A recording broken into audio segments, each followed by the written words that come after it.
এক গ্রীষ্মের দুপুরে একটি কুঁড়ে গঙ্গা ফড়িং গান গাইছিল এবং সূর্যতাপ খুব খুব এনজয় করছিল। গঙ্গা ফড়িংটি দেখলো একটি পিঁপড়ে খুব পরিশ্রম করছে এবং অনেক খাবার জোগাড় করছে। গঙ্গা ফড়িংটি পিঁপড়েকে দেখে বলল, তোমাকে আর পরিশ্রম করতে হবে না, তুমি আমার সাথে গান করো। পিঁপড়েটি বলল, না, আমি এখন শীতকালের জন্য খাবার সঞ্চয় করছি, তুমিও চলো আমার সাথে খাবার সঞ্চয় করবে।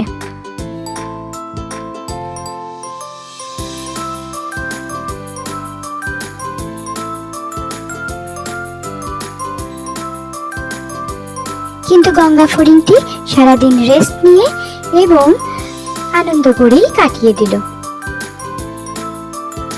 যখন শীতকাল এলো তখন গঙ্গা ফড়িংটি আর কোনো খাবার খুঁজে পেল না।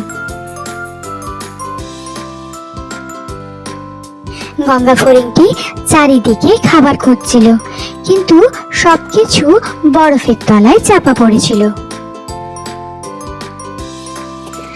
তখন গঙ্গা ফড়িংটির পিঁপড়ের কথা মনে পড়লো ও পিঁপড়ের বাড়ি গিয়ে পিঁপড়েকে ডেকে বলল, আমি খুবই ক্ষুধার্ত, প্লিজ আমাকে একটু খাবার দাও।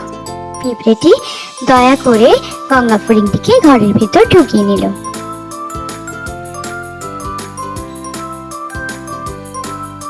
পিঁপড়েটি গঙ্গা ফড়িংটাকে বাড়ির ভেতরে ডেকে আনলো এবং অনেক খাবার দিল।